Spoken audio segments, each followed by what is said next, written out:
नमस्ते दर्शकों। तो आज हम करेंगे पीटी के drag and drop reading fill in the blanks. और मुझे पता है कि बहुत सारे बच्चों को बहुत सारी कन्फ्यूज़न होती है इस पार्ट में।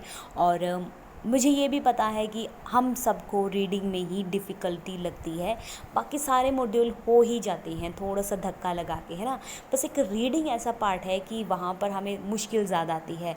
हम जो रीडिंग एंड राइटिंग के फिल इन द ब्लैंक्स होते हैं वो भी एक दो दो तीन तो हमारे सही हो ही जाते हैं, 5 में से 4 में से 2 हो गए, 5 में से 3 हो गए, है ना। लेकिन ड्रैग एंड ड्रॉप का क्या करें, अगर वहाँ पर एक इधर से उधर लग गया ना तो ये रहता है कि सारे ही वहाँ पर गलत होने के चांसेस होते हैं। अगर मैंने तुक्के से एक सही लगा दिया तो चांसेस रहते हैं कि हमारे ठीक रहते हैं सारे, है ना। लेकिन हमें ट्राई करना है कि हमारे सारे ठीक जाएं, हम श्योरिटी लेकर चलना है हमें, है ना। For that I am here, okay. और हम साथ में सीखेंगे और बहुत सारी चीज़ें ऐसी हैं जो हम साथ में क्लियर करेंगे। आपको समझ आना चाहिए बस, और क्या चाहिए हमें, है ना। और चलो शुरू करते हैं। पहले हम क्या करेंगे, इस पैराग्राफ को पढ़ेंगे। और ऐसा मत सोचिएगा कि वहाँ पर इतना टाइम नहीं मिलेगा, ये नहीं होगा, वो नहीं होगा। पहले सारी जो कन्फ्यूजन्स है ना उनको बाहर निकाल दो, बस हमें सीखना है, ओके। अभी हम एग्ज़ाम नहीं दे रहे, एग्ज़ाम में हम कर लेंगे। अगर हम यहाँ सीखेंगे, वर्ड्स के मीनिंग सीखेंगे, ग्रामर सीखेंगे, एग्ज़ाम में अपने आप हो जाएगा, ओके। अभी हमारा एग्ज़ाम नहीं चल रहा है तो हम यहाँ पर टाइम ले सकते हैं, ओके। शुरू करते हैं। The Dag Hammarskjold library at United Nations headquarters in New York is a library. एक लाइब्रेरी है। कौन सी लाइब्रेरी है? The Dag Hammarskjold library. कहाँ पर है वो? At United Nations headquarters. Headquarter कहाँ पे है अपनी यूनाइटेड नेशंस का? In New York. Is a library designated to, उसको नाम मिला है to dash the work of the United Nations, यानी या फिर बनाई गई है। टू के बाद अब वर्ब की फर्स्ट फॉर्म आती है। हमें बहुत सारे टीचर बोलते हैं, अब उसने क्या किया है, हमें 3 वर्ब की फर्स्ट फॉर्म दे दी है। अब देखो, फैसिलिटेट, बैन, स्लो, ओके। अब यहाँ पे कौन सी आएगी? बैन आ सकती है, to ban the work of the United Nations. अब लाइब्रेरी को यूनाइटेड नेशन का काम बैन करने के लिए कोई क्यों करेगा? यूनाइटेड नेशन का बैन, है ना, वो तो अच्छे के लिए काम करता है। तो यहाँ पर टू फैसिलिटेट का मतलब अब मेरे को नहीं पता। फैसिलिटेट का मतलब होता है आसान बनाना किसी चीज़ को, ठीक है। तो यहाँ पर क्या आएगा? आसान बनाना है। टू फैसिलिटेट, लाइब्रेरी को किस लिए रखा है? यूनाइटेड नेशंस के काम को आसान बनाने के लिए। And focuses mainly on the needs of the, focuses यानी कि फोकस करती है, मेनली ऑन द, ज़्यादातर यानी कि मुख्य रूप से कहाँ पर? On the needs. नीड्स क्या होती है? ज़रूरतें of the United Nation secretariat and diplomatic missions. Anyone with a dash, anyone यानी कि कोई भी, with a dash United Nations headquarters grounds pass, जिसके पास क्या है? United Nation headquarter ground pass. कैसा पास? अब उस विशेषता पूछी हुई है। अब एडजेक्टिव देखो इसमें कौन कौन से हैं। कॉम्प्लेक्स एडजेक्टिव है हमारे पास, एक्रीडिएटेड एडजेक्टिव है, वैलिड एडजेक्टिव है हमारे पास, प्लेन एडजेक्टिव है हमारे पास, ओके। तो अब यहाँ पर क्या हो सकता है? वैलिड, एक्रीडिएटेड, पास कैसा? वैलिड पास, ओके। अब हम सोचते हैं कि ए एंड द के बाद तो हमेशा क्या लगता है? नाउन लगता है, लेकिन नहीं, ओके। अगर उसने हमें नाउन बाद में दिया है, नाउन से पहले उसने ब्लैंक दिया है हमें, तो फिर वहाँ पर क्या लगेगा? विशेषता, एडजेक्टिव किसकी? उस नाउन की। यूनाइटेड नेशन हेडक्वार्टर्स ग्राउंड्स पास, कैसा पास? वैलिड पास, ओके। अब क्या कह रहा है वो? Including specialised agencies dash media. अब वो कह रहा है इंक्लूडिंग स्पेशलाइज्ड एजेंसीज, यानी कि ऐसी एजेंसीज जो स्पेशलाइज हैं डैश मीडिया। अब मीडिया कैसी? एक्रीडिएटेड। अब जो हमारे पास ये है ना, एक्रीडिएटेड, है ना। एक्रीडिएटेड का मतलब क्या होता है? एक्रीडिएटेड का मतलब होता है यानी कि जिसको मान्यता प्राप्त हो, ओके, जिसको मान्यता प्राप्त हो।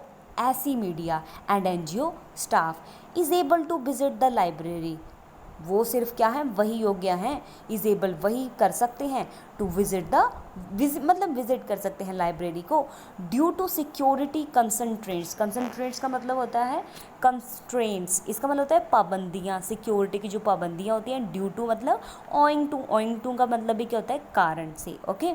In place at the United Nations, कहाँ पर? At the United Nations headquarters. क्या हो सकता है? अब क्या आएगा?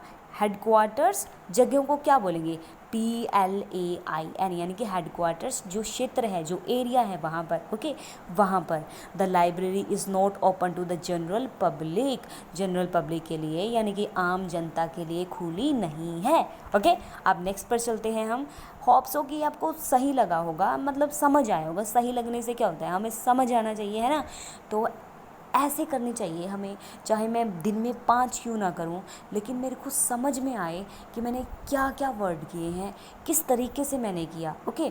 अब वहाँ पर आपको क्या होगा कि आपको वहाँ पर पूरा नहीं पढ़ना, आपको सिर्फ ये है कि जैसे यहाँ पर anyone with a dash United Nations headquarters grounds pass, यहाँ से उठानी है लाइन। अब फिर आपको ऊपर वाली पूरी पढ़नी पड़ेगी आपको, ठीक है। अगर पूरा लंबा पैराग्राफ आता है तो उसमें आप बीच बीच में से पैराग्राफ जहाँ पे आपको ब्लैंक दे वहाँ से लाइन उठा लो। अगर नहीं समझ आ रहा हो कि उस ब्लैंक में क्या आएगा, फिर आपको थोड़ा सा पढ़ना पड़ेगा वहाँ पे, ओके। नेक्स्ट पर चलते हैं। अब देखो, हायर एजुकेशन क्वालिफिकेशंस। अब वो क्या कह रहा है, हायर यानी कि ज़्यादा बड़ी एजुकेशन क्वालिफिकेशंस है जिनके पास, डैश और substantial advantage, sorry, higher education qualifications क्या करती हैं। अब देखो वो क्या करेंगे, जिसके पास हायर यानी कि बहुत बड़ी एजुकेशन क्वालिफिकेशन है, फॉर एग्जांपल जिसने MA कर रखी हो इंग्लिश में, है ना, वो क्या करेगी उसको, a substantial advantage in the labour. Substantial का मतलब होता है संतोषजनक, ओके, यानी कि ऐसा एडवांटेज जिसको पाकर हमें ना शांति मिले, okay, in the labour market, यानी कि जब किसी के भी पास, जिसके पास हायर एजुकेशन डिग्री है, वो क्या करेगी, वीक करेगी, क्या कुछ वीक यानी कि कुछ मतलब नीचे कर देगी। प्रोवाइड यानी कि प्रदान करेगी, हाईली यानी कि बहुत ज़्यादा, ये वर्ब नहीं है, ये एडवर्ब है। टेंड नहीं, कंपैटिटिव, लिटल, रिफ्यूज़, फेल। अब यहाँ पर क्या आएगा, प्रोवाइड करती है। अब यहाँ पर प्रोवाइड्स नहीं हो सकता क्योंकि क्वालिफिकेशंस है, ओके, एजुकेशन क्वालिफिकेशंस। यहाँ पे क्या आएगा, प्रोवाइड अ सब्सटेंशियल संतोषजनक advantage in the labour market. Higher education graduates यानी कि जिनके पास हायर एजुकेशन है, वो graduates are less likely to be unemployed, okay. तो वो क्या है, मैं कहने वाले थे कि are less likely to die early, okay. वो थोड़ा सा रीड अलाउड का, मुझे कुछ कुछ चीज़ें याद रहती हैं, वही निकल जाती हैं मेरे से, ओके। तो यहाँ पर क्या आएगा, higher education graduates are less likely, बहुत कम संभावना है, टू बी अनएम्प्लॉयड यानी कि उनको जॉब नहीं मिलेगी या फिर वो बेरोजगार होंगे, okay. And dash to have, अब यहाँ पे लेस लाइकली का मतलब ये एक टेंडेंसी को दिखाता है, यानी कि ऐसा होगा ही नहीं जिसके पास हायर एजुकेशन डिग्री है, okay. Unemployed and tend to have, अब यहाँ पर क्या आएगा, टैंड टू हैव यानी कि अब फिर उनको क्या मिलता है, टू हैव हायर इनकम, उनको हायर इनकम मिलती है देन दोज, किन से ज़्यादा, then those without such qualification, जिनके पास वैसे डिग्री नहीं है, जिनको हायर एजुकेशन मतलब इनकम मिल रही है, ओके। अब यहाँ पर देखो एक चीज़ है कि having a dash educated workforce, having a dash अब है हमारे पास, है ना। अब आप कहते हो कि के बाद तो नाउन आता है, बहुत सारे टीचर बोलते हैं ना, हमें तो रीडिंग में यही रटवाया जाता है ना फिल इन द ब्लैंक्स में कि ए के बाद AN के बाद आप सिर्फ नाउन ढूंढो, है ना, कोई नाम ढूंढो।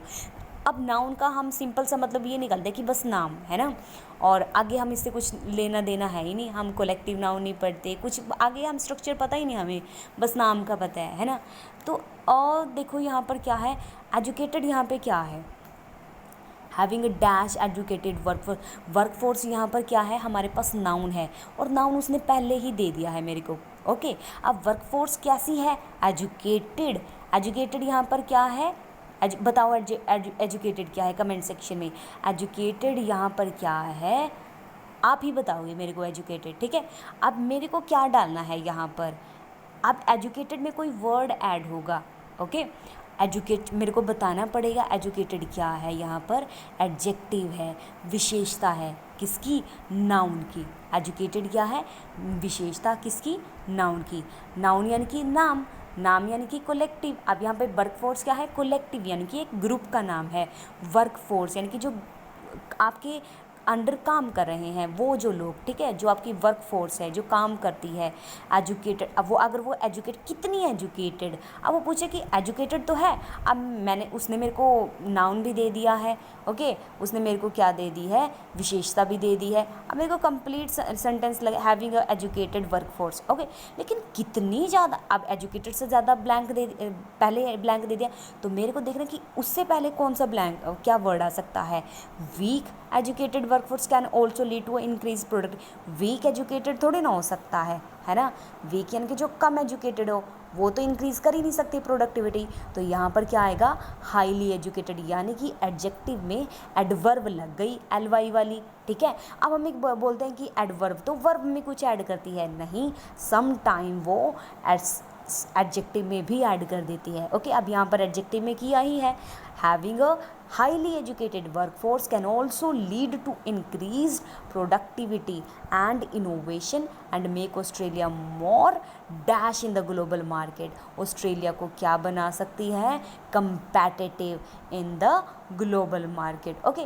अब रिफ्यूज़, बहुत सारे मुझे बोलेंगे कि रिफ्यूज़ भी आ सकता है, क्वालिफिकेशंस रिफ्यूज़ और सब्सटेंशियल, अब क्यों, आप हो सकता है कि आपके पास बहुत सारी पेटी में बहुत सारे स्टूडेंट्स आते हैं जिनके पास बड़ी बड़ी डिग्रियां हैं, लेकिन नॉलेज उतनी नहीं है आज के बच्चे को जितनी बड़ी डिग्री है, क्योंकि हमारा जो सिस्टम है वो बहुत ही मतलब बिका हुआ सिस्टम है, और बच्चे की मानसिक विकास पे कोई ध्यान नहीं देता। चाहे आप किसी भी फील्ड में चले जाओ, एजुकेशन फील्ड बहुत नीचे चली गई है इंडिया में, और उसी को सुधारने के लिए हम आए हैं, ओके। तो देखते हैं, चलो, होप सो कि ये दोनों आपके क्लियर हुए हों। आज मैंने यही समझाया है, और अगर आपको अच्छा लगा हो, समझ आया हो, तो बताइएगा कि मुझे और बनानी चाहिए या नहीं, ओके। तो ऐसे ही करवाऊँगी मैं, हर रोज़ 5 करवाऊँगी, अगर आपको अच्छा लगा हो 5 मैं इंक्रीज़ भी कर सकती हूँ अगर आपका ऐसे ही प्यार मिलता रहा। और धन्यवाद, जय हिंद।